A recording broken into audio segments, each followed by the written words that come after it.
The Canadian dollar is recording modest gains against the US dollar and the euro in the middle of the trading week, buoyed by easing inflation rates.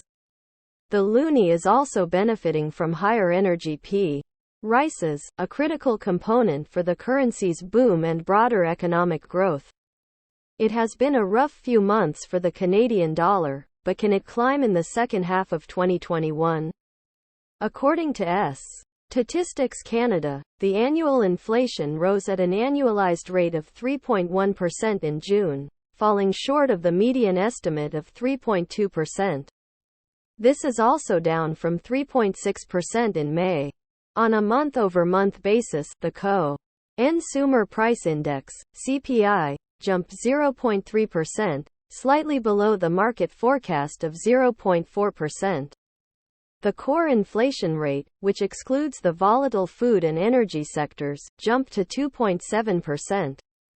On Friday, producer prices and gross domestic product, GDP, data will be released.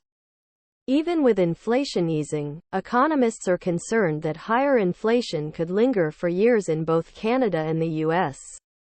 Inflation rates of 3, 4, or yes, even 5%, could be with us for a year or two, said Douglas Porter, chief economist with Bank of Montreal, in an interview with Global News.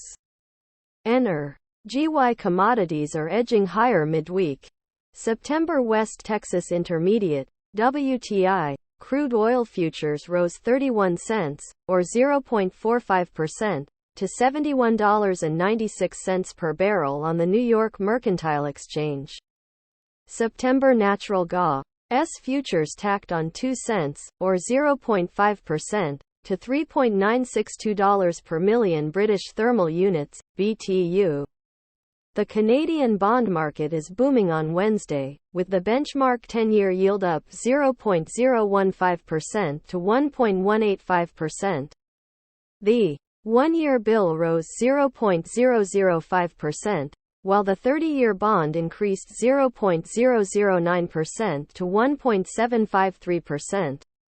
The USD-CAD currency pair fell 0.12% to 1.2587, from an opening of 1.2605, at 14:10 Greenwich Mean Time on Wednesday. The Euro-CAD slippy D 0.35% to 1.4840, from an opening of 1.4908,